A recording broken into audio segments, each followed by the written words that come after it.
Et bien sûr, on a le droit d'élire notre dictateur, on a le droit.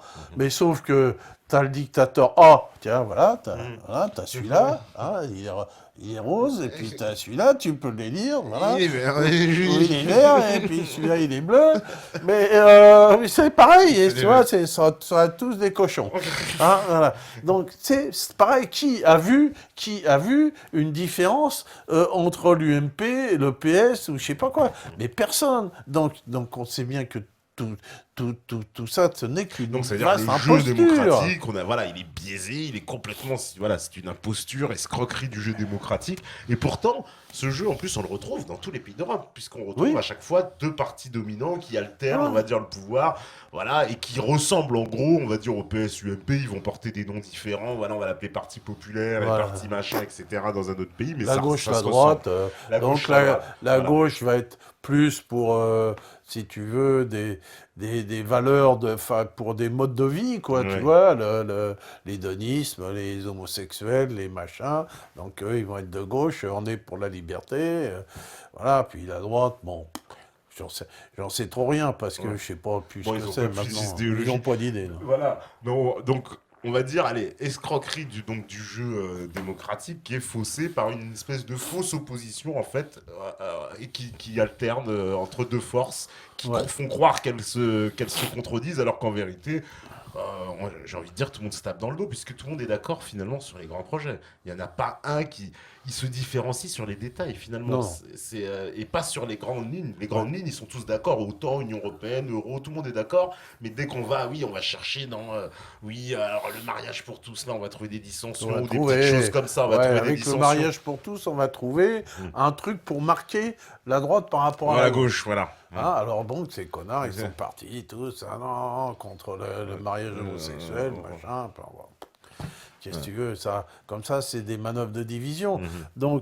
Donc on voit que derrière ce terme-là, je le répète, un, ils ne suivent même pas leurs institutions, puisque leurs institutions qu'ils ont eux-mêmes créées, ils ne les suivent pas. Et en plus, leurs institutions, finalement, sont les mêmes si il y avait un roi de France qui serait... Bon, c'est Oui, pareil. Bon, ouais, voilà, ça donc, changerait pas grand-chose en ça fait. changerait même strictement rien. Donc, ce terme de république, et avec ses valeurs, c'est réellement de la république, et que ça n'a rien à voir avec ce que nous, on aimerait que cela soit. Nous, on aimerait que ça soit autrement. C'est-à-dire qu'il y ait vraiment le pouvoir du peuple. Du peuple, ouais, Alors, ouais, ce ouais. pouvoir du peuple, est-ce qu'on va l'appeler République? Moi, j'en ai rien à foutre, qu'on l'appelle ce qu'on veut. Mais du moment que c'est le pouvoir du peuple. Simplement, ce que je plaidais et ce que je peux plaider encore, c'est sur les valeurs historiques. Hein, c'est un petit peu sur ces éléments que je voudrais un peu plaider. Rappelle-toi, j'ai fait une émission qui s'appelle L'homme est un musée. Oui, oui, j'en Hein. souviens, bien sûr. L'homme est un musée et l'animal n'est pas un musée. C'est-à-dire nous, en tant qu'hommes, on existe. Notre être, hein. Je ne sais pas si Madame le professeur, personne me regarde, attention. Et notre être n'existe qu'avec un passé social. Mhm. Passé social. Assez social, Tu ouais, je vois. comprends bien. Ouais. Sinon, on n'existe Sinon, on pas. n'existe pas, oui, En tout à tant fait, bien sûr. qu'individu, un être unique ne peut exister. Nous, si j'avais pris cet exemple, si je te prends toi, je te mets tout nu au fond d'une forêt profonde, Mhm, tu vois, et que tu vas mourir. mhm, Tu ne pourras pas en sortir. mhm. Tu vois. Alors il faudrait que tu ailles acheter quelque chose pour t'habiller, etc. Bon, donc nous ne vivons qu'avec le passé. C'est pas notre passé à nous, mais c'est le passé de nos ancêtres. C'est nos ancêtres qui ont fait ce qu'on est. Bien sûr. C'est nos ancêtres qui ont fait que j'utilise ce langage intelligible que chacun peut Bien comprendre. sûr. Hein. Et pour aller dans ton sens, par exemple, quelqu'un qui est né et qui n'a pas eu connaissance de ses parents, ça va l'obséder toute sa vie. Il va chercher toute sa vie à savoir, pour comprendre ce que tu dis, pour que ce puzzle soit fait, parce qu'il faut faire ce lien avec le passé pour savoir qui on est et où est-ce qu'on va. Je réexpliquais, par exemple, un menuisier, par exemple, qui va faire une porte. Au Moyen-Âge, le menuisier faisait une porte. Et j'avais montré que les outils utilisés par le menuisier du Moyen-Âge et que les outils utilisés par le menuisier il n'y a pas si longtemps. Maintenant, il y a les commandes numériques. Tu mets ton bois, puis tout s'est coupé automatiquement. Mais ces outils étaient similaires que les scies.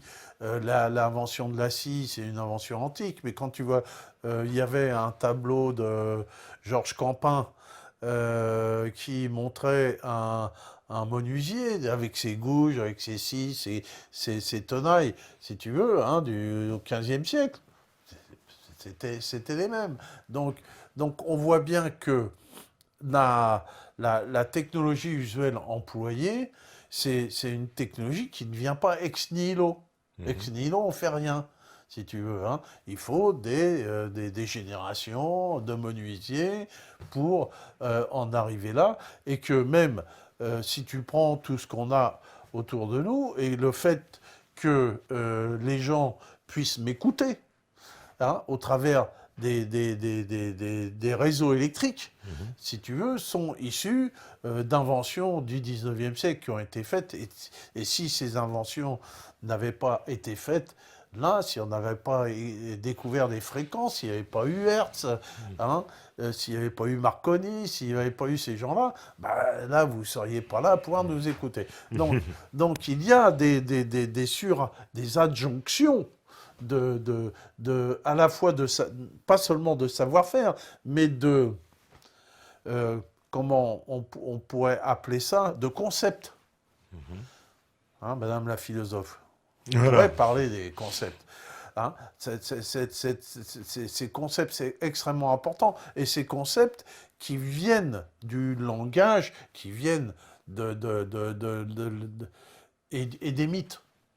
Les mythes, les concepts et les mythes sont extrêmement importants parce qu'on s'exprime au travers des mythes. C'est-à-dire les mythes, c'est quoi? Ce sont des histoires anciennes, des histoires par le passé, et de par ces histoires, on utilise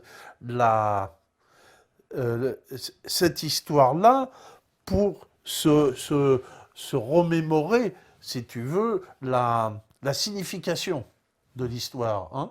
Et de par la signification de cette histoire, on en tire des mots. Et donc, j'explique toujours, par exemple, le terme de père, de pater, n'est pas du tout, vient pas de géniteur, mais vient de prêtre. Et que dans la famille antique, le père qui n'était pas forcément le géniteur, mais qui est le prêtre de la familia, si tu veux, et que tout ça, c'est resté pour nous, c'est resté dans la religion, au nom du Père, du Fils et du Saint-Esprit. Pourquoi on utilise le même terme pour le chef de famille, le géniteur, et pour le prêtre, si tu veux, tout ça, ça a de la signification profonde. Et ça donne une structure, la structure de la famille, de la religion, etc.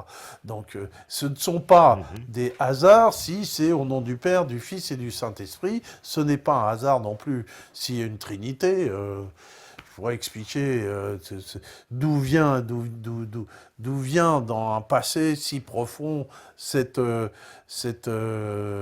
sensation de la Trinité et de tous ces concepts qui nous permettent de nous exprimer et à travers de cette expression de pouvoir décrire. Décrire. Le maître mot, c'est décrire.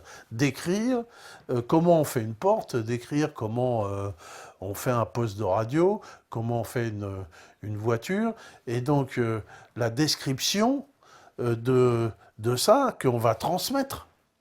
Parce que sans la parole, sans la description, tu transmets rien. Si tu veux, il n'y a pas... tu peux penser ce que tu veux dans ta tête, hein.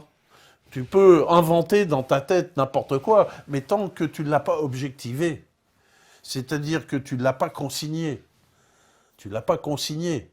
de telle sorte qu'un autre dit « Ah oui, c'est vrai, et ça n'existe pas. Toutes tes pensées n'existent pas. Elles n'existent, tes pensées, que si elles sont objectivées par la consignation. » Oui, Tu tout à comprends? fait. Oui, Et oui, que, je comprends, et ouais. que cette façon-là de penser, de consigner ou de transmettre oralement, si tu veux, ce sont différents strates qui nous constituent socialement. À la fois notre être, qui est notre groupe, mais aussi tout l'ensemble des machineries qu'on peut pouvoir utiliser et qu'on va pouvoir concevoir, fabriquer, reproduire. En termes de reproduction, c'est aussi extrêmement important dans l'élaboration des systèmes. Bon, donc, voilà. Donc, tout ça pour dire que euh, j'ai chanté l'Internationale quand j'étais jeune, hein. Ouais. Du passé, faisons table rase, Ouais. fouleuses d'esclaves, C'est un debout, chant debout. mondialiste. Hein? Du passé, faisons table rase, ça fait chant mondialiste. Mais non, mais justement, alors, du passé, on ne peut pas faire table rase. Tu vois? Mais On ne ils peut pas invitent. Ouais, faire mais table rase du passé. franchement, le communisme, c'était l'homme nouveau, justement. Ben, c'est pour ça que ça ne marche pas. Ouais. C'est pour ça que ça n'a jamais marché. Si tu veux, quand Mm. tu dis du passé, faisons table rase, ça ne peut pas fonctionner. Ouais, c'est ça. On va faire naître un homme nouveau qui a oublié son Qui a passé, qui a oublié bah, ses il a oublié valeurs. tout. Il a Alors, tout oublié, puis il a tout il oublié, se et lève un matin. donc il est rien. Donc il est rien. Il est rien. Et donc on voit bien que en URSS, on a essayé de fabriquer, de virer la religion, de virer tout, Ouais. machin. Et puis dès que ça a été Dès que c'est terminé, parti, ils ont c'est plaf, revenu ils sont- au devant de la voilà, scène. c'est revenu tout de suite. Bon, voilà. Les Chinois, pas les Shintok, hein. La dernière fois, je Attends, me dis suis pas fait ça parce qu'il engueuler, y a hein. des Chinois qui nous Non, regardent. les Chinois qui sont des commerçants, on leur a collé un communisme de basique. Ouais. Puis un jour, la petite bouteille, la Tian Xiaoping, Oui. Tian Xiaoping, Deng Xiaoping. il a dit allez, vous pouvez vous enrichir. Le lendemain, ils étaient tous riches. Donc ils avaient déjà dans leur tête, déjà des commerçants, ils avaient déjà ouvert des boutiques et tout le bazar. Parce que, donc un Chinois, c'est forcément un boutiquier. Donc on voit bien que Ça va leur plaire, c'est des Chinois qui nous regardent. bah oui, enfin, à Saint-Denis, tous les boutiquiers sont des Chinois, hein. Bon, donc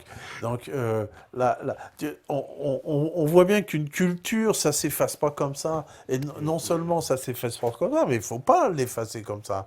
Que c'est dramatique si tu effaces ta culture. Même pour ce qui est, par exemple, de l'URSS, on peut dire que, voilà, aussi, évidemment, les soviétiques étaient dans l'ordre nouveau. Justement, ils voulaient faire naître un espèce d'homme soviétique. Dès que l'URSS est tombé, chacun a repris sa nationalité. Ah bah ouais, les ah Arméniens bah. sont redevenus Arméniens, les Kazakhs, ce sont des Kazakhs, les Lituaniens sont des Lituaniens, etc. Et l'histoire de l'homme soviétique, elle est partie aussi vite Bah qu'elle oui, était... bah ça, tu vois bien que on peut pas, on peut pas balayer l'histoire d'une humanité. Donc il faut faire attention. Et donc, si j'explique ça, c'est justement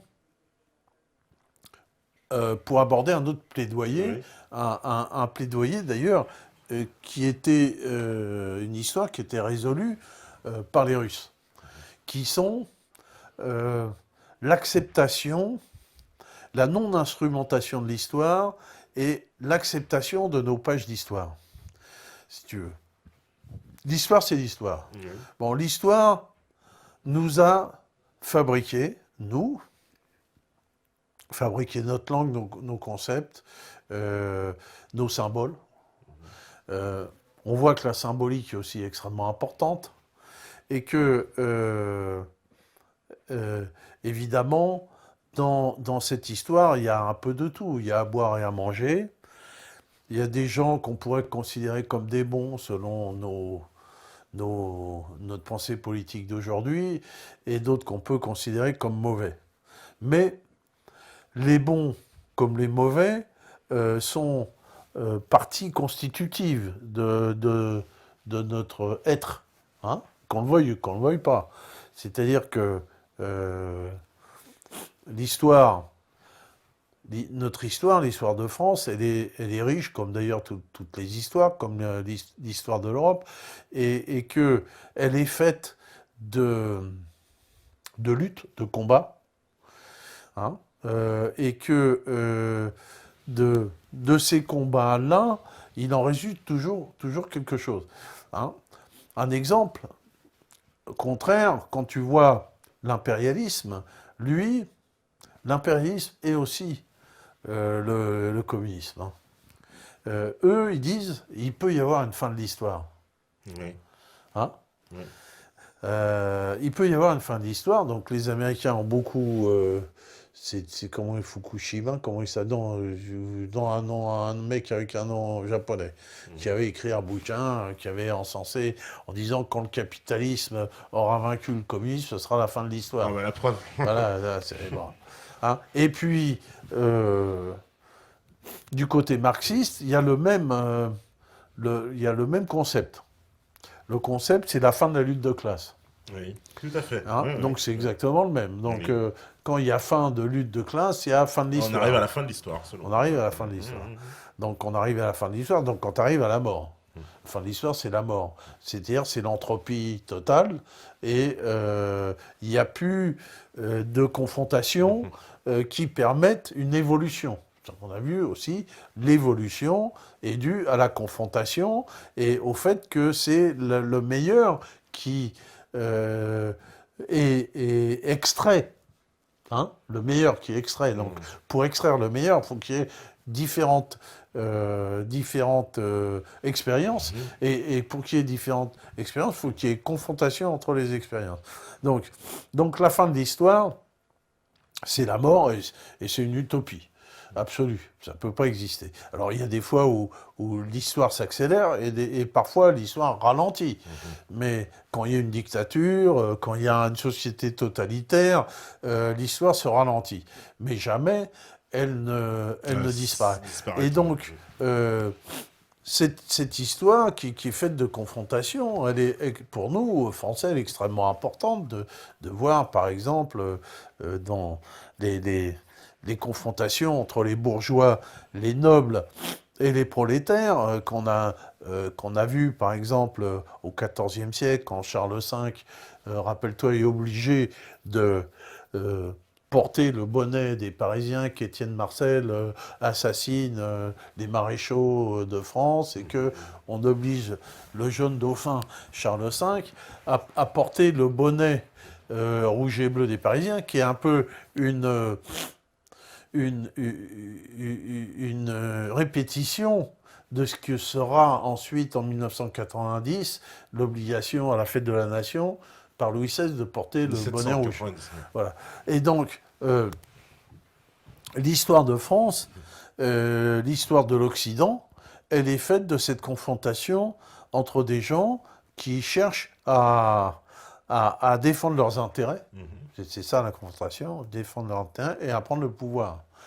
Donc on a eu en Occident ces luttes entre les bourgeois, enfin les nobles, la noblesse, d'une part, les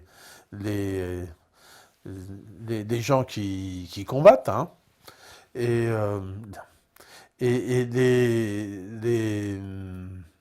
la bourgeoisie et le prolétariat. Hein. Donc ça a été une lutte perpétuelle.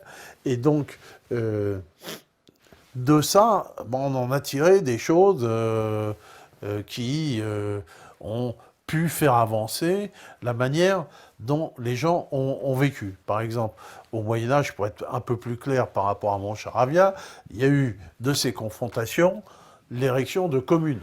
Oui. Hein. C'est-à-dire que il y a des gens, ils habitaient dans les villes, tu vois, c'était dégueulasse, on balaissait les sauts de pisse et de merde dans la rue, il n'y avait pas de voirie, il n'y avait rien, il fallait organiser un tour de garde pour garder les remparts, on ne savait pas qui, enfin, tu vois. Et donc, ils se sont dit, bah tiens, faut qu'on organise tout ça, parce que sinon, ça va être invivable. Et donc, on a créé des communes. Donc le terme commune, c'est ça recouvre pratiquement le même terme que république. Ouais. C'est-à-dire qu'on a admis que dans une ville, il y a un bien commun.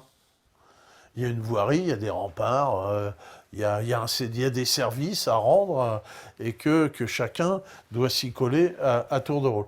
Et donc, finalement, ces communes sont quelque chose de très européen du Nord, hein, très nordiste, et puis ces communes sont issues de ces confrontations hein, entre les gens. Parce que pour créer les premières communes, il a bien fallu trucider l'évêque, parce que dans chaque ville, c'était un évêque qui dirigeait la ville. Hein. Ça venait du système gallo-romain et romain. Voilà. Donc, quand on a fait les communes, les évêques, ils ont souvent fait les frais de ça. Hein. Et puis, les communes ont pris le pouvoir, et puis le roi de France ou l'empereur d'Allemagne, il s'est dit, bah tiens, après tout, je vais leur laisser la liberté à ces gens-là. Et puis, on a créé donc ces villes libres. Hein. Alors, évidemment, dans l'espace germanique et italien, les libertés ont été un peu plus importantes que dans l'espace français. Donc, c'est là qu'en Italie du Nord, des républiques se sont recréées, quasiment autonomes, comme Florence, Sienne, Venise, etc. Hein. Mais avec toujours, dans ces communes, des systèmes censitaires. C'est toujours les bourgeois, C'est toujours les propriétaires. propriétaires. Ce sont les grandes familles italiennes, les Médicis, Les grandes etc., qui familles vont prendre le pouvoir. qui prennent le pouvoir. Bien qu'à Florence, qui était un petit peu le prototype d'une société, qui a eu une révolution prolétarienne. Hein, les Ciompi, qui ont pris le pouvoir à un moment donné, qui ont fait la révolution. Les Ciompi, c'était les tisserands, les ouvriers tisserands, hein, puisque Florence était une ville où on faisait beaucoup de draps, et donc il y a eu cette révolte, ils ont pris le pouvoir, puis ils n'ont pas gardé, hein, et qu'on sait que au XIVe siècle, il y a eu beaucoup de révoltes de prolétaires. Il y en a eu en Angleterre avec Wat Tyler, il y a eu en France avec les Jacques, si tu veux, et Oui, que les fameuses jacqueries, oui. voilà, et donc que ces histoires-là sont restées dans la connaissance commune, à tel point que la première organisation de la ville de Paris en 1789 s'est appelée Commune. C'est appelé Commune de Paris. Hein, donc ils ont repris le terme. Et ce terme-là de commune, ça a été jusqu'en 1871, hein, à Paris, quand le peuple prend le pouvoir, ils appellent ça la commune, les de communards, Paris, les voilà, communards, qui a donné le communisme. Donc il y a aussi une autre filiation que la Respublica Romana, si tu veux. Hein. Voilà un petit peu les choses. Donc pour pas conclure, mais pour amener un niveau, après on va prendre des questions, c'est-à-dire que on ne peut pas, c'est là mon plaidoyer, avoir de jugement de valeur sur l'histoire. Tu ne peux pas, tu n'as pas le droit. Et que l'histoire, ce sont que des strates qui se surajoutent et qui ont fait ce que nous sommes. Et donc, on ne peut pas exclure. Et donc, là, on va revenir à 1789. Ouais. Et finalement, 1789, qu'est-ce qui s'est passé? Moi, je vais dire, je m'en fous complètement. Si tu veux. Tu vois, Marion, je te le dis. Je m'en fous ce qui s'est passé en 1789. Arrête, je vais te faire un ennemi. Voilà. Moi, ce qui m'intéresse, c'est le mythe qu'on en tire. Parce que, tu es historienne, Marion, moi, j'y suis pas. Mais, qu'est-ce qui me dit que l'historien, il décrive ce qui s'est passé? C'est comme l'histoire de Charlie, j'en sais rien. Moi. C'est comme la fameuse histoire des documents avant le XIIe siècle. Là. On va élucider ça, on est sur le coup. Là. Voilà, donc c'est vrai que l'histoire, la science historique a fait d'énormes progrès ces derniers temps. Faut dire ce qui est. Et on n'envisage plus la science historique aujourd'hui comme on l'envisageait du temps de l'autre abruti de Michelet, si tu veux. C'est n'importe quoi ce qu'il nous a fait. Et donc, on essaye si tu veux, de bâtir la science historique de plus en plus sur des faits qui sont probants. D'accord. Hein. Et on essaye de croiser plusieurs éléments. Oui. C'est-à-dire des textes, mais les textes, qui a écrit les textes? Les textes, c'est les journalopes de l'époque qui ont écrit les textes. Oui. Ce sont les clercs de l'époque. Un journalope aujourd'hui, c'est un clerc. Hein, voilà. Hein, c'est un clerc. Donc c'est eux qui discouraient pour envoyer les gens aux croisades dans le temps. Bon, bah maintenant, le clerc d'aujourd'hui, c'est le journal. Et donc, dans le temps, c'est eux qui écrivaient les histoires. Mais quand tu vois que dans 500 ans, l'histoire d'aujourd'hui, les mecs, ils vont lire ce qu'ont écrit Fourest et n'importe qui. Ouais. Mais tu vois bien qu'on ne peut... Et c'est pareil, si tu veux, dans le passé, quand moi j'ai beaucoup lu tout sur la bataille de Bouvines et comment que c'était rapporté par les uns et par les autres. Enfin, Il y a l'exemple de Clovis aussi que tu me dis souvent qu'il y a que... Parce que ça, c'est quand même l'argument des royalistes. Mais toi, tu me dis, il y a une biographie qui a été écrite 30 ans après sa mort, c'est ça? Alors, bon, voilà. Mais Clovis, moi, je suis pas contre le mythe. Mais il y a des mythes qui sont risibles sur les Francs, quoi. Alors, c'est vrai que Clovis, il n'y a que Grégoire de Tours qui a écrit sa vie 30 ans après sa mort. Donc, il a pu écrire ce qu'il a voulu. Hein. Alors, il n'y a qu'une source, donc c'est même pas croisable. Et par contre, il y a énormément de légendes qui ont été écrites sur Clovis parce qu'il fallait, selon l'idéologie royale, que Clovis fut le premier roi de France. Et donc, on a écrit des nombres de balivernes absolument effroyables, disant que les Francs étaient descendants des Troyens. Voilà, parce qu'il y avait toujours cette histoire de la Grèce antique qui taraudait. Les Francs ne pouvaient pas être d'affreux Germains. En fait, les Francs, c'est des Germains, c'est des Boches. Ils avaient des cornes, machin, ils parlaient chleux, tu vois, ils avaient des haches, ils fendaient le mec en deux. Tu vois, c'était pas... Hein. Et donc, il fallait donner à ce chef germanique qui, lui, s'est mis l'Église de son côté, s'est mis la légitimité, parce que lui, il arrive, il n'est pas idiot, il arrive en Gaule et puis il voit, qui c'est qui a le pouvoir réel, c'est l'Église, les évêques. Voilà, parce que le pouvoir romain est moribond, il est balayé à l'époque. Dans les faits, mais dans les esprits, le pouvoir politique sont les... Voilà, ce sont les églises. Voilà, c'est l'Église, et puis il y a Rome, il y a tout le passé prestigieux de Rome, les empereurs, bon. Et lui, il s'est dit, bah tiens, quand même, je vais même mettre de ce côté-là. Et donc, lui, il décide de se créer une légitimité catholique qui lui a permis de combattre les Ariens, les Ariens qui étaient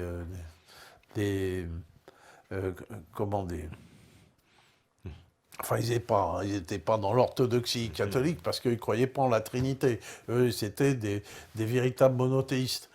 Tandis que le catholicisme, lui... puis on va revenir un peu là-dessus, parce qu'il faut revenir à notre engueulade, puis au mec qui était là. Le Romain. Le petit père Romain. Salut Romain. Et puis, lui, il nous a... Avec son air de pas y toucher, il nous a raconté des choses fondamentales. Ouais. Fondamentales qui nous ramènent à notre passé. J'ai ramené des bouquins qu'il m'a laissés, qui sont l'origine de la fleur de lys et de l'oriflamme, par une historienne fabuleuse qui s'appelle Anne Lombard-Jourdan, qui est décédée à plus de 100 ans, il n'y a pas longtemps, et qui, elle, essaye de faire la synthèse entre un passé très très lointain et une certaine modernité en décrivant l'origine, par exemple, de la fleur de lys. Hein, la fleur de lys, c'est encore important comme symbole. Hein.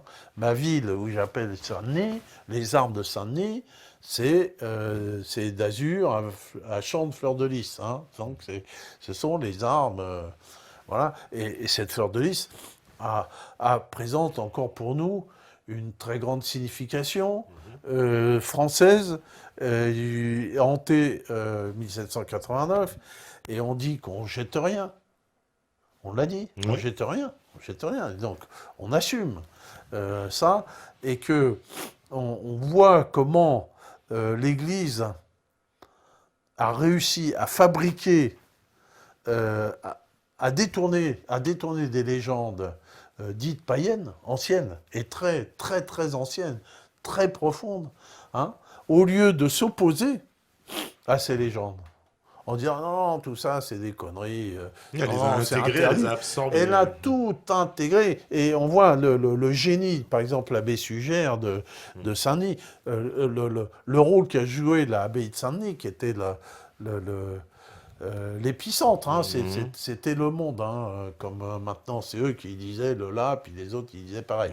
Là, c'était l'abbaye de Saint-Denis qui racontait l'histoire qu'il fallait croire, et donc Sugère, c'est le grand maître, lui il fabriquait des histoires que tout le monde fallait croire. Et donc lui il s'est dit, au lieu de raconter des histoires qui ramènent à rien, je vais continuer des histoires que tout le monde connaît pour les détourner tranquillement, hein, pour dire, bah non, bah ça c'est chrétien, quoi. Ouais, voilà, on reprend un mythe existant, et puis je le retraduis en disant, bah oui, mais là, quand on disait ça, bah, en fait, c'était Dieu, mais là, etc., etc. Ça, c'était la Sainte En fait, Vierge, tu etc. t'aperçois, au travers des travaux de cette dame, c'est que c'est à peine, quoi. Ils ont mis un petit vernis chrétien, mais c'est 3 fois rien. Et que, finalement, ces légendes antiques, là, on voit à Saint-Denis avec le protège-pays, avec la Montjoie, avec la fleur de lys, et puis la Christa, tu vois, la Christa qui est un symbole païen, hein, tu vois, c'est cette croix avec la partie au-dessus dont on a fait un symbole païen, et que tout ça sont des symboles dits indo-européens, parce que toutes les mythes, les légendes proviennent du tronc commun de notre langage indo-européen, et que donc ces légendes sont les mêmes dans tout l'espace, indo-européen, et que ce sont des légendes qui sont des légendes nordiques, hein, puisque les indo-européens viennent du nord, sont des boréens au départ, hein, et qu'ils ont pris leur mythe de ces régions boréennes.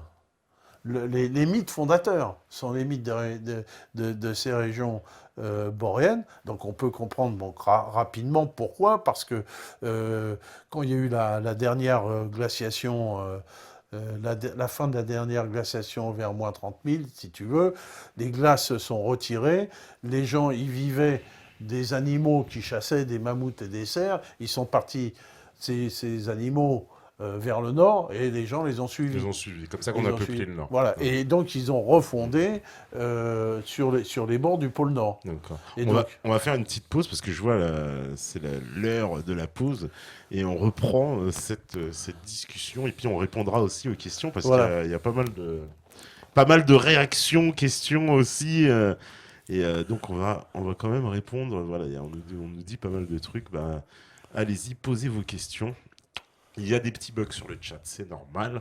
Donc, faut pas s'inquiéter. Il y en a qui pensent tout de suite, oui, on est modéré, etc. Il y a juste des bugs. Donc, la régie, elle est prête, je crois. Eh ben, la régie, bien sûr qu'elle est prête. Mon Dieu, quelle question idiote. Hein, c'est ça qu'on veut me faire dire. Bon, allez, à vous, la régie. De retour sur la libre antenne, toujours avec Alain Benajam. Toujours, on a parlé de République, on a un peu digressé parce qu'on est parti dans l'Europe, on a expliqué la Trinité, les symboles, la symbolique, tout ça. Je voulais un peu qu'on réponde, c'est vrai, aux questions des gens, voilà, parce que... Oui, parce que ah, pourquoi j'ai fait ça? Parce ouais, que moi, j'en ai rien à foutre de raconter 1789, la République, qui a pris la prise de la Bastille, qui a agité le peuple, qui a fait ceci, qui a fait cela. Je m'en fiche, Marion, moi, de tout ça, hein. Moi, ce qui m'intéresse, c'est la symbolique qu'on en tire. Et on en a tiré la symbole de la France, les trois couleurs, bleu, blanc, ouais, rouge, hein. Notre fête nationale, le défilé du 14 juillet. Quoi qu'il y ait eu le 14 juillet, c'est notre fête nationale, ça reste le 14 juillet. Et que euh, il y a la déclaration des droits de l'homme et du citoyen, très bien, mais dans cette déclaration des droits de l'homme et du citoyen, bah, pourquoi? Il n'y a rien de mal. Au contraire, on dit que la souveraineté est issue de la nation et qu'on peut prouver qu'ils ne satisfassent même pas à ce qu'ils ont ou ce qu'ils prétendent édicter. ouais. Et donc, l'objet de mon discours aujourd'hui, c'est de dire, bon, c'est bien l'histoire, tu fais ton boulot, Marion, c'est bien d'écrire des trucs, c'est intéressant, mais d'une part, on ne peut pas l'utiliser à des fins de politique actuelles, ça je dénie tout à fait ça, et que d'autre part, on ne peut rien oublier des symboles de notre passé, parce que du passé, on ne peut pas faire table rase. On ne peut pas. Alors que nos symboles sont nos symboles, que nous les gardons, et que faisons comme les Russes, qui gardent le tsarisme, et qui gardent la révolution bolchevique, et qui gardent la symbolique du drapeau rouge, et que nous, pourquoi ne garderions-nous pas les trois forts de lys sur fond d'azur, le drapeau bleu, blanc, rouge, et que toute notre histoire extrêmement riche, y compris l'histoire de la Révolution française, qui est une histoire de combat entre des forces de l'une et des forces de l'autre. Euh, les forces de la bourgeoisie ont fini par gagner. C'est comme ça. C'est comme ça. Si tu veux, la révolution, la confrontation, c'est permanent. C'est permanent. On n'en a pas terminé. On a bien la preuve qu'on en a terminé. Pratiquement, on commence. Pratiquement, on commence. Et que on a d'autres confrontations à mener. On a le système à faire exploser. Voilà. Et donc, on ne peut pas comme ça dire, bah non, avant du temps des rois, c'était bien, puis ces salopards de révolutionnaires. Ben,